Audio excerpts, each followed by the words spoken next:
Bom, eu vou falar sim sobre inteligência artificial e sobre C-Vortex, mas antes eu vou trazer um contexto para que a gente fique na mesma página sobre a relevância de uma inteligência artificial que concatene a experiência e o processo. Então, eu vou começar aqui com um framework da Winning by Design. Eu sou certificada em Revenue Architecture, então isso é minha referência para desenvolvimento, para visibilidade dos projetos no geral. E aqui a gente, inclusive, concatena com o que a Ana Granja, minha xará, trouxe aí antes, falando sobre experiência.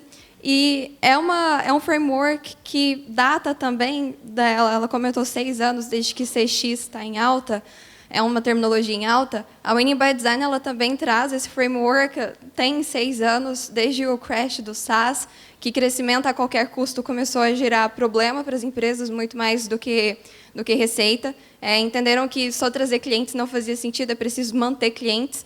E aí esse framework ele abandona aquela ideia que a gente tem de funil vertical e ele traz para a horizontalidade justamente porque o relevante também para as operações de receita está na concatenação depois do commit, depois que a venda é realizada, justamente em onboarding, retenção, expansão. Então, isso é bastante relevante para as experiências e os dados, as métricas que a Ana também citou aqui para a gente, eles acontecem ao longo dessa jornada e não tão isolados. Quando a gente fala de CX, ele não é uma implicação só depois do commit, ele começa a acontecer quando os times de marketing começam a buscar canais, a movimentar o processo de aquisição. Então, vai da conscientização, a educação, a seleção, o onboarding e buscando retenção e expansão. Já faz algum tempo que a gente aprendeu que não basta vender, é preciso manter clientes na carteira. E isso para qualquer modelo de negócio, seja ele SaaS, seja ele produto, enfim. Isso faz sentido que a gente se atine a isso. E a gente tem como primeiro princípio do movimento de aquisição que o crescimento é resultado da conquista de mais negócios. Só que, como primeiro princípio de retenção e expansão, a receita recorrente, que é resultado do impacto recorrente. Então, estar sempre garantindo que o cliente esteja satisfeito é o que vai conseguir garantir que aconteçam novas vendas. E aí eu vou me ater aqui ao crivo dessa jornada para o case específico que a gente vai falar daqui a pouco, que diz respeito ao ambiente de saúde, que também tive a felicidade da Ana de trazer a experiência dela nesse movimento ali de saúde, nessa jornada que é do paciente, que tem ali o movimento desde o reconhecimento de marca, como que eu vou considerar, a opção que eu vou de fato ir, qual que é o hospital, enfim, a parte de cuidado e pós-consulta. Quando a gente criva, segmenta mercados, algumas etapas dessa jornada são de maior relevância em algumas experiências. Quando a gente fala ali da jornada do paciente, todo mundo trabalha com dor do ponto de vista de marketing, dor do ponto de vista comercial. Aqui a gente está falando de algo latente, né? A dor latente mesmo. Enfim, e é uma jornada que demanda uma experiência com muita atenção. E aí, ciente de que isso é um processo que precisa acontecer sem fricções, com menor quantidade de fricção, tem alguns dados da McKinsey e da Accenture que falam para a gente sobre como que isso gera, como o atendimento, a parte do atendimento gera algumas experiências que não são tão legais. 41% das organizações de saúde na América Latina apontam a ineficiência dos canais de atendimento como a principal barreira para o crescimento sustentável.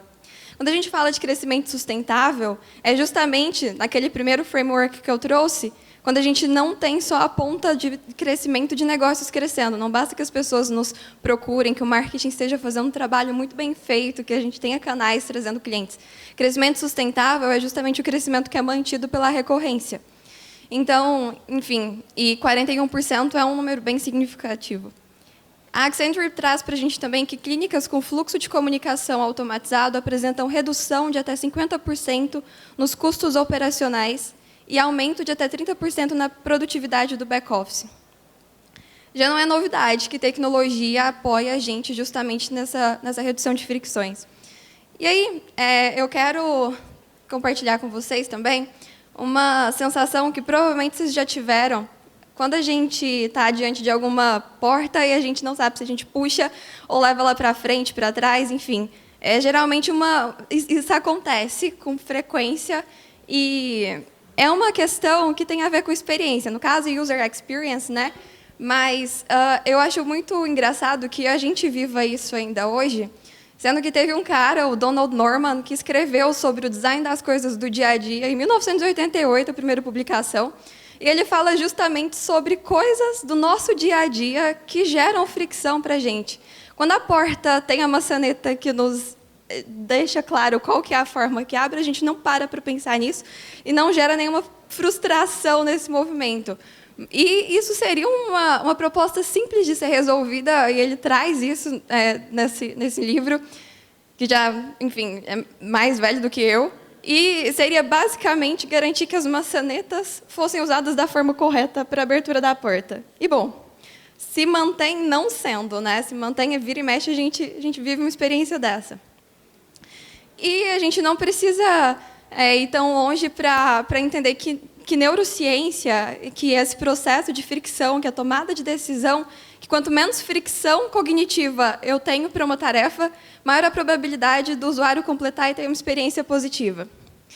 E é um pouco disso que me vem quando eu penso sobre as experiências que a gente tem ao longo de uma jornada de compra, em qualquer segmento que seja. E aqui, então, vamos falar um pouco sobre jornada do paciente e sobre a tecnologia que pode facilitar isso. Quando a gente tem a experiência de atendimento em específico, a Civortex ela tem esse movimento aqui de distribuição inteligente como uma base para conseguir justamente criar ali essa coordenação de canais e de necessidade, o que se demanda por parte do usuário e como isso chega diante da empresa. Essa distribuição inteligente consegue concatenar a pessoa que entra por qualquer canal, garantindo que ela seja visitada ali, seja vista, seja reconhecida como ela. A pessoa que ligou para mim há 3 dias atrás reclamando de alguma coisa, a pessoa que mandou mensagem, deixou mensagem ali, na última vez ela teve qual experiência. Não tem que repetir a mesma história. E aqui mora um centro de processo que é justamente o que consegue fazer com que a nossa experiência não tenha uma porta na frente que a gente não consiga abrir. A gente precisa repetir as mesmas histórias. E isso daqui faz toda a diferença hoje, quando a gente pensa no contexto do cliente, mas também quando a gente pensa no contexto operacional dos agentes. Quando eu tenho um agente que está trabalhando uma operação, que tem consciência ali de todo o histórico, ele vai conseguir ter um movimento de empatia, de saber, poxa, a Ana esteve aqui, ela veio, já fez um exame, teve que voltar, vai passar por isso de novo. Ela tinha mandado um WhatsApp tentando remarcar o horário, mas na ligação ela falou que ela não conseguia mais porque teve que buscar o filho na escola. Enfim, toda essa experiência estar datada ali dentro da plataforma cria também uma sensação de proximidade que reduz essas fricções. E a hora que a gente olha para a experiência de clínicas, esses dados todos esses movimentos que uma plataforma consegue trazer para a gente, eles também acabam respaldando dados e métricas que a gente precisa se ater para garantir que a gente está olhando para a experiência, está conseguindo garantir processo, plataforma e pessoas orquestradas para que essa jornada seja fluida. E na jornada do paciente, algumas questões que vêm à tona, né? Não só do paciente, mas, enfim, vamos trazer isso aqui. A disponibilidade. O capacity atual que eu tenho atende a demanda? Essa é uma primeira pergunta que precisa concatenar processos, pessoas e plataformas. Quando a gente busca compreender se eu preciso crescer time ou eu preciso redefinir processos. Essa pergunta ela envolve uma boa consciência de como que os processos estão sendo orquestrados antes da gente sair aumentando o time, mais time que vai continuar quebrando cabeça, vai continuar... O processo não vai ser fluido por ter mais pessoas. Remarcações e desistências. Quais são os percentuais? É algo que eu consigo mensurar? Tenho visibilidade? Tenho consciência tática de o que eu estou perdendo? E aí, eu vou voltar lá naquele framework, imaginem ele aí de volta. Eu tenho várias oportunidades. O churn ele é um fator que a gente está muito acostumado a falar sobre ele. Mas eu tenho várias oportunidades de perda de clientes. Pode ser que isso aconteça em alguma etapa inicial do processo. E a gente precisa assistir essas vazões que a gente tem, etapa a etapa, para justamente diagnosticar onde que a gente tem gargalos operacionais, gargalos na jornada. Reengajamento e retorno. E aqui sim mora justamente o ganho ali, quando a gente faz valer valer ROI do que a gente utiliza, o ROI da própria experiência do cliente, está em garantir que, depois de ter passado uma vez, ele retorne, ele volte para a gente. E uma tecnologia que atende o que importa para o modelo de negócios consegue tangenciar dados que impactam o resultado. Então, é justamente isso que a gente tem que buscar quando pensa um stack, quando pensa uma operação. E a gente vai trazer aqui o caso, o case, que é de uma rede de saúde bem grande. São mais de 400 clínicas, que é o da Amor Saúde. E eu vou trazer um pouco de visão para vocês de orquestração de processos. Quando a gente fala ali da jornada do paciente, o que está por detrás disso, em quem está na cadeira operacional, existe um stack, um ferramental, que é hoje Civortex e uma plataforma deles que se chama Amei, que está conectada com Civortex, e ambas respondem ali dentro de uma mesma concatenação de chave de identidade do paciente. E isso também faz diferença para quem está mensurando dados ali nessa ponta. Quais são os clientes que passam por uma plataforma pela outra, enfim, todo esse desaguar entre processos. E, quando a gente olha para esse Vortex, nesse enredado, nesse stack ali formatado, a gente olha para a parte de bot, e eu vou trazer aqui, em específico, o nosso case de inteligência artificial. Mas a gente não pode abandonar a consciência de como o bot foi importante para a gente, como o bot, uma solução que é mais tradicional, ela, com base criada em cima de processos autenticados, como que ela consegue gerir também algumas manobras. O bot tradicional ele é um sistema de automação baseado em regras. A gente já está bem habituado a usá-lo. Agora, a inteligência artificial, orquestrando esse processo, ela tem que garantir que a informação que chega ali, depois do trabalho que o bot fez, que ela também tenha resolutividade. E aí o que a gente busca sempre é entender que a inteligência artificial precisa garantir compreensão contextual, então ter visibilidade de dados históricos. A gente também trabalha com a consciência de que essa inteligência artificial ela precisa garantir o contexto até do negócio, né? Então, ela tem que ser educada, ela tem que estar consciente, não é simplesmente colocar um chat GPT para trabalhar ali. Ele tem que ser muito treinado. Estou olhando para a cara do Garcia aqui, pensando o quanto trabalho isso acontece por detrás de uma inteligência artificial que não é só, basicamente, um chat que responde. Porque tem dados integrados através disso, para justamente garantir a otimização de recursos. E aí, enfim, para funcionar é um belo do emaranhado, é um belo trabalho que precisa entender, inclusive, quando que é o momento do transbordo humano, quando que é o momento que a inteligência artificial saturou ali o que ela conseguia resolver. E a gente vai ter aqui, eu vou trazer um vídeo que é isso funcionando na prática. Eu acho que é a melhor forma da gente ter visibilidade disso aqui. Deixa eu só trazer antes aqui essa visibilidade do processo, né? O bot ele vai enviar as mensagens de boas-vindas até que não demanda IA, identifica qual unidade o cliente deseja o atendimento, ele faz a confirmação dos dados, então aqueles dados que eu falei que são chaves de identificação do paciente no sistema interno deles e no sistema desse Vortex. Ele identifica qual que é o setor que ele deseja falar, no caso, se ele vai fazer um agendamento de uma consulta, aí sim a IA se apresenta, para buscar, para concatenar isso aqui e ser resolutiva. Ela se apresenta como um agente virtual, pergunta qual a área médica e se já tem um dia preferido para consulta, e segue para a marcação. E essa marcação acontece no sistema interno deles. Então, a Civortex ali na base conversacional, e o sistema interno deles realiza a marcação. Eu gosto muito desse case. Eu vejo que aqui eu não sei se vocês notaram, mas quando as pessoas mandam áudio, a IA responde com áudio. Quando ela vai para texto, a IA entende o comportamento dela e responde com texto. E com um tom de voz empático, com uma sensação de fluidez e situações que não demandam uma interação humana. Aqui não existe o desconforto em estar tratando como inteligência artificial, porque é uma ação transacional, uma ação processual. Eu não teria demanda de ter alguém ali para me ouvir, para dar contexto.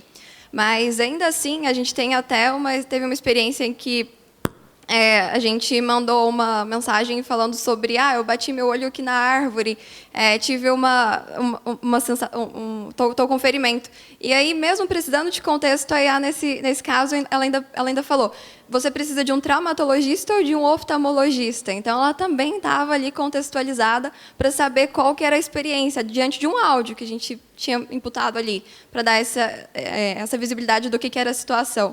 Então, um processo que é feito, vocês viram, 12% dos atendimentos fora do horário comercial. Quando a gente pensa em experiência, se eu estou passando por se eu tenho horários diferentes, enfim, não quero esperar um retorno no WhatsApp, que vai ser demorado ali, eu mando essa mensagem em qualquer horário e eu consigo o retorno na agenda. A agenda do médico ali, a agenda de disponibilidade, não é algo que eu precise de interação humana, de fato, para saber qual que é essa vacância, qual que é o horário que tem para ser marcado. Está ali a informação. Se eu quiser fazer isso às 2h, eu posso deixar garantido que no outro dia, se tiver alguma vaga às 2h, eu chego lá, enfim, estou lá, pronta para ser atendida. Então, é muito fácil da gente compreender o ganho de eficiência operacional e redução de custos com a inteligência artificial. Quando a gente pensa em contratação de plataforma, a gente sabe que sempre tem um gargalo ali na hora que a gente chega para aprovar com o departamento financeiro, para interpretar, será que faz sentido vocês contratarem, aumentar o custo com plataforma? A bem da verdade é que plataforma tende a reduzir custo quando ela está bem orquestrada na experiência do cliente. E aqui a gente tem, enfim, muita clareza disso, que a gente reduz a necessidade de uma equipe externa, reduz tarefas repetitivas. Também convenhamos que a função de ficar lá marcando agendas não é exatamente um trabalho que é satisfatório, enfim, é uma posição que, substituindo ela por inteligência artificial, a gente consegue otimizar o time para fazer o que realmente importa, para realmente ser empático no processo. Reduz consideravelmente as chances de erros humanos, ver errado uma agenda, entender se era quinta ou na sexta, enfim, acabar marcando a agenda no domingo. Já rolou comigo. Trazer escalabilidade ilimitada. Bom, marcar a consulta às 2h. É isso. E aí, pensando um pouco em tecnologias, a gente sabe o quão disruptivo é esse case com inteligência artificial. A gente, às vezes, pensa, caramba, mas é só a IA que garante esse nível de eficiência? E a gente, no ano passado, teve a felicidade de conseguir esse top 3 no The Customer Summit Awards, com um case que não tinha IA ainda. Era basicamente a plataforma já garantindo ROI com o processo, com a própria otimização do processo. Então, de toda forma, quando a gente garante a escalabilidade da pirâmide, processos, tecnologia e pessoas, a gente sabe que ela já se fundamenta, que ela já, enfim, garante o que é esperado. Nesse caso aqui, foi o case que a gente conseguiu um ROI de 252%. Com eficiência real, usando a C-Vortex também no Amor Saúde. É isso, gente. Contem com a C-Vortex para ser a maçaneta que abre portas sem fricção para a jornada do cliente de vocês também. Muito obrigada.